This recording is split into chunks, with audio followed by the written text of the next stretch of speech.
Every 4 minutes, the smoke detector beeped. For 19 days, he did nothing. The battery was $3. He had 14. But $14 was also the difference between his daughter going on the field trip and being the only kid who stayed behind. Asterisk, asterisk, asterisk. The smoke detector in the hallway had been chirping for 19 days. One short beep every 4 minutes. A sound that had become so regular Marcus barely heard it anymore.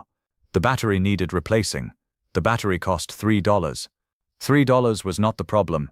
The problem was the stepladder, which had broken 2 months ago, and the ceiling, which was 9 feet high, and the time it would take to borrow a ladder from someone in the building, which meant asking, which meant explaining, which meant admitting something was wrong. So the smoke detector chirped, every 4 minutes, day and night, a small electronic complaint that no one answered. His daughter Jade had stopped mentioning it on day 6. She used to count the seconds between beeps, used to say there it is every time the sound came, like a game. Now she said nothing. Now she moved through the apartment as if the sound did not exist, which was its own kind of silence. Asterisk. Asterisk. Asterisk. Marcus woke at 4:40 a.m. without the alarm. His body had learned to wake before the sound, a defense mechanism against the jarring electronic tone that reminded him too much of the smoke detector, of all the small broken things in his life that beeped and complained and waited for attention he could not give. The bedroom was cold. The heat worked, but it worked unevenly. Warm in the living room, cool in the bedrooms. A distribution problem the building super had promised to fix and never had. Marcus had stopped asking. Asking meant waiting for someone who would not come. He dressed in the dark. Work pants with a stain on the knee he had stopped trying to remove. Thermal undershirt. Flannel. The boots by the door that he laced tight because the right one was starting to loosen at the ankle. In the kitchen he made instant coffee with water that took 3 minutes to heat because the electric kettle had died, and he was using a pot on the stove now. He drank it standing up, looking out the window at the street below, at the cars already moving, at the world beginning its day without asking permission. The smoke detector chirped. He did not look up. At 5:15, he wrote a note for Jade, cereal on the counter. Lock the door. Be safe. He had been writing variations of this note for 4 years, since her mother left and he became what people called a black single dad, a phrase that carried weight he had not expected. People used it like a category, like a box on a form, like something that explained everything and nothing at the same time. He was not a category. He was a man with a daughter and a job, and a smoke detector that would not stop chirping. He left the note on the table and closed the door quietly behind him. Asterisk. Asterisk. Asterisk. The sanitation depot was on the far side of the city, a grey building surrounded by grey trucks and grey pavement. Marcus had worked there for 6 years, starting as a helper on the back of a truck and working his way up to driver, which meant better pay and worse hours, and a different kind of exhaustion. His route started at 6 a.m. and ended when it ended, which was sometimes noon and sometimes 3 p.m. and sometimes later, depending on traffic and weather and the particular stubbornness of garbage that did not want to be collected. Today was a long day. He knew this before he started, could feel it in the heaviness of the air and the slowness of the other drivers and the way his supervisor, a man named Earl, avoided eye contact when handing out assignments. Route 14, Earl said. Full run. Route 14 was the longest route, the one that wound through industrial areas and apartment complexes, and the backs of restaurants where the dumpsters overflowed, and the rats watched without fear. Marcus took the assignment without complaint. Complaining did not change assignments. Complaining only made Earl remember your name. He drove. He stopped. He watched his partner, a younger man named Darius, who talked too much and worked too slow, throw bags into the back of the truck, with the carelessness of someone who had not yet learned that carelessness cost energy. Marcus said nothing. He had stopped correcting Darius weeks ago. Correction required explanation, and explanation required patience. And patience was a resource he had depleted long before this morning.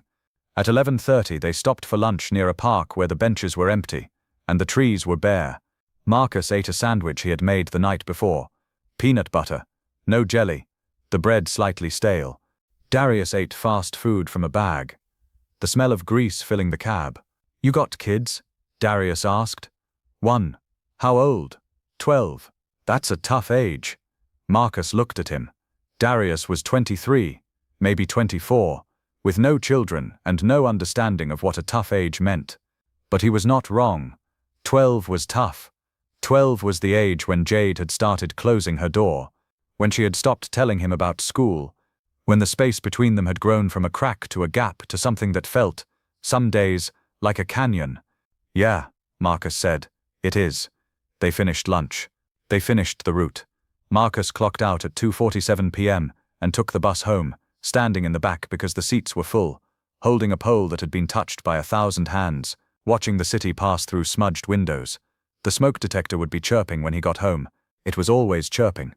It would chirp tonight and tomorrow and the day after, until he found a ladder and changed the battery, until he fixed the small thing that had become large through neglect. He closed his eyes and counted the stops. Asterisk, asterisk. Jade was at the kitchen table when he arrived, her homework spread in front of her, her pencil not moving. She was 12 years old with her mother's face and her father's silence, a combination that made her difficult to read and impossible to ignore. "Hey," Marcus said. "Hey." He set his bag on the counter. The apartment smelled like nothing, which meant she had not cooked, which meant she had eaten cereal for lunch or not eaten at all. He did not ask. Asking sometimes made things worse. "How was school?" "Fine."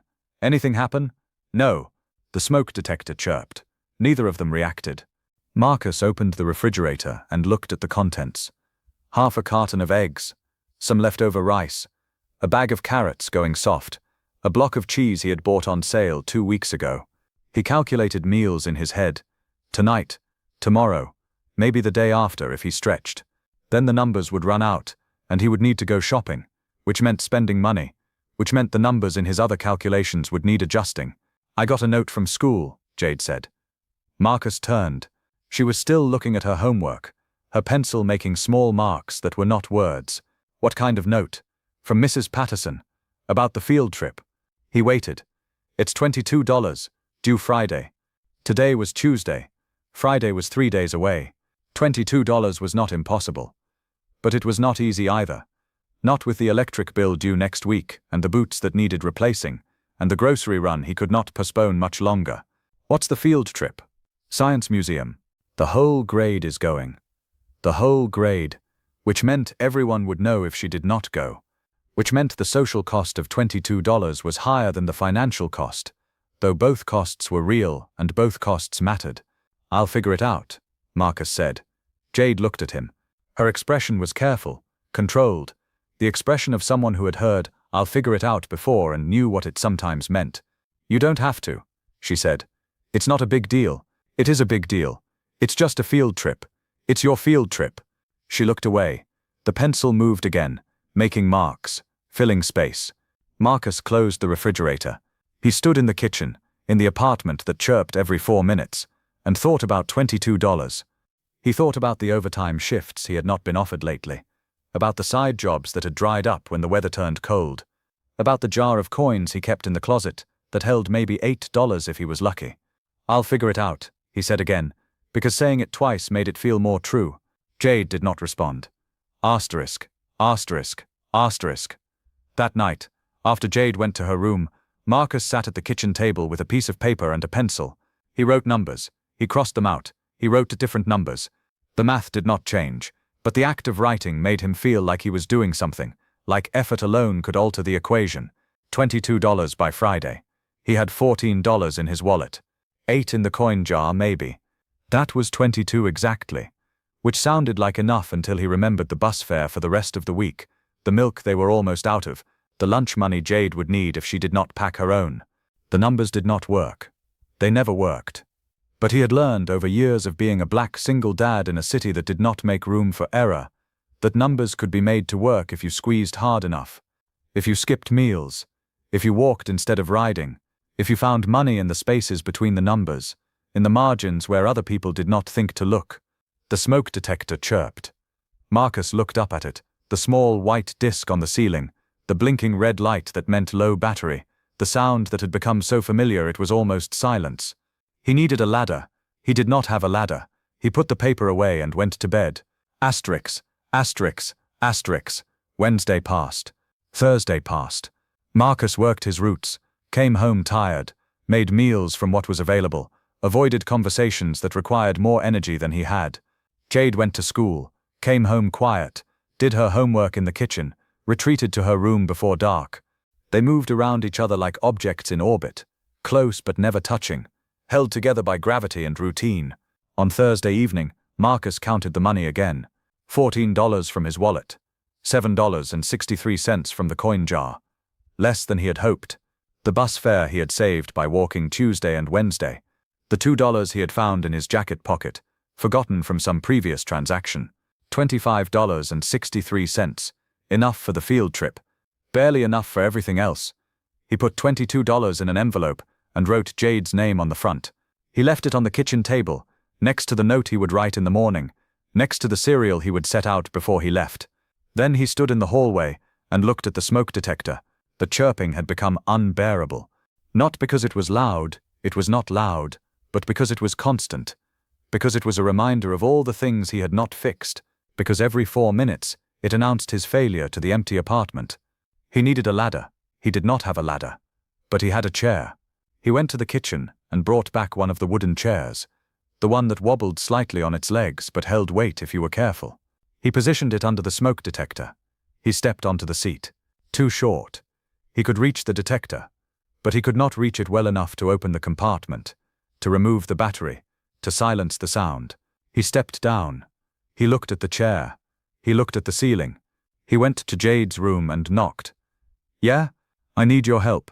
She opened the door. Her face was wary, uncertain. He had not asked for her help in a long time. He had learned to do things alone, to solve problems without involving her, to carry weight without sharing it. With what? The smoke detector. She looked past him, toward the hallway, toward the sound that had been chirping for 19 days. "Finally," she said. They walked to the hallway together. Marcus explained what he needed for her to hold the chair steady while he stood on it, to hand him the battery when he asked, to catch him if he fell, though he said the last part as a joke, and she did not laugh. He climbed onto the chair. It wobbled. Jade held it firm.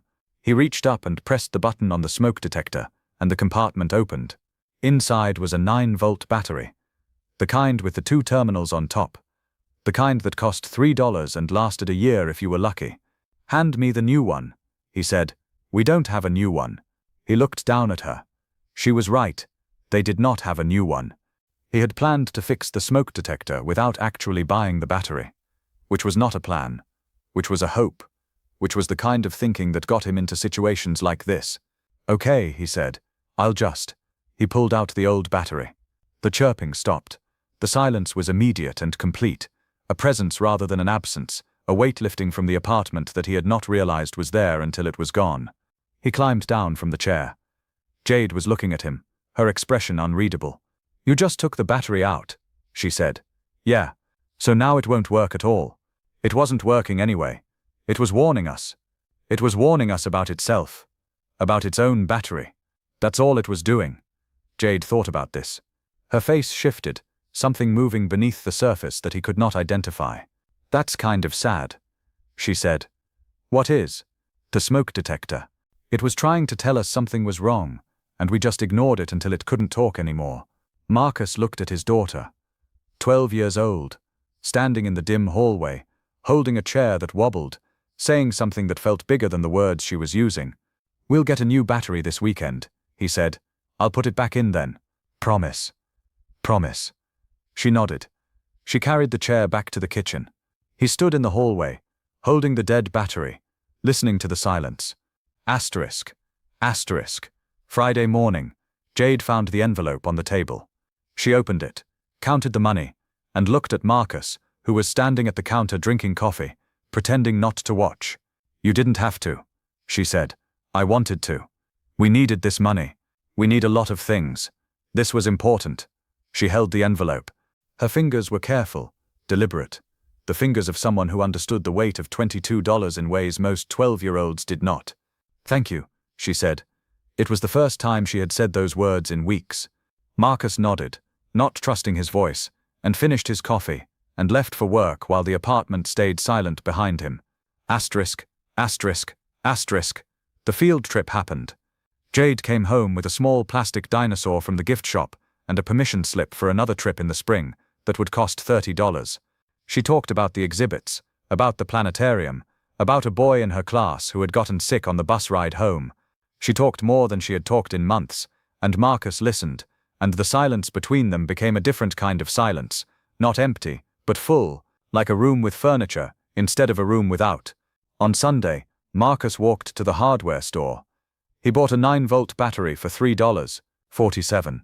He walked home, carrying the battery in his pocket, feeling its small weight against his leg. Jade was on the couch when he arrived, reading a book she had checked out from the school library. She looked up when he entered. "What's that?" "Battery. For the smoke detector."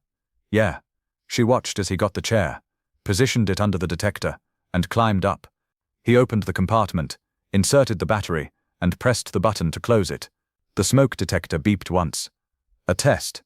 A confirmation. Then silence. Real silence this time.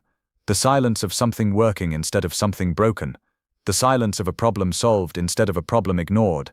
Marcus climbed down. Jade was still watching him. "Done," he said. "Finally. Finally." She went back to her book. He put the chair away. The apartment settled into its evening rhythms, the hum of the refrigerator, the distant sounds of traffic, the occasional footsteps from the apartment above, no chirping. The absence was louder than the presence had been. It was a reminder that things could change, that small repairs were possible, that 19 days of ignoring something did not mean 20 days, did not mean forever. Marcus sat on the couch, not too close to Jade, but not far either. She did not move away. She did not close her book. She just read, her eyes moving across the page, her presence filling the space beside him. The smoke detector stayed silent. The evening passed. Nothing else needed to be said.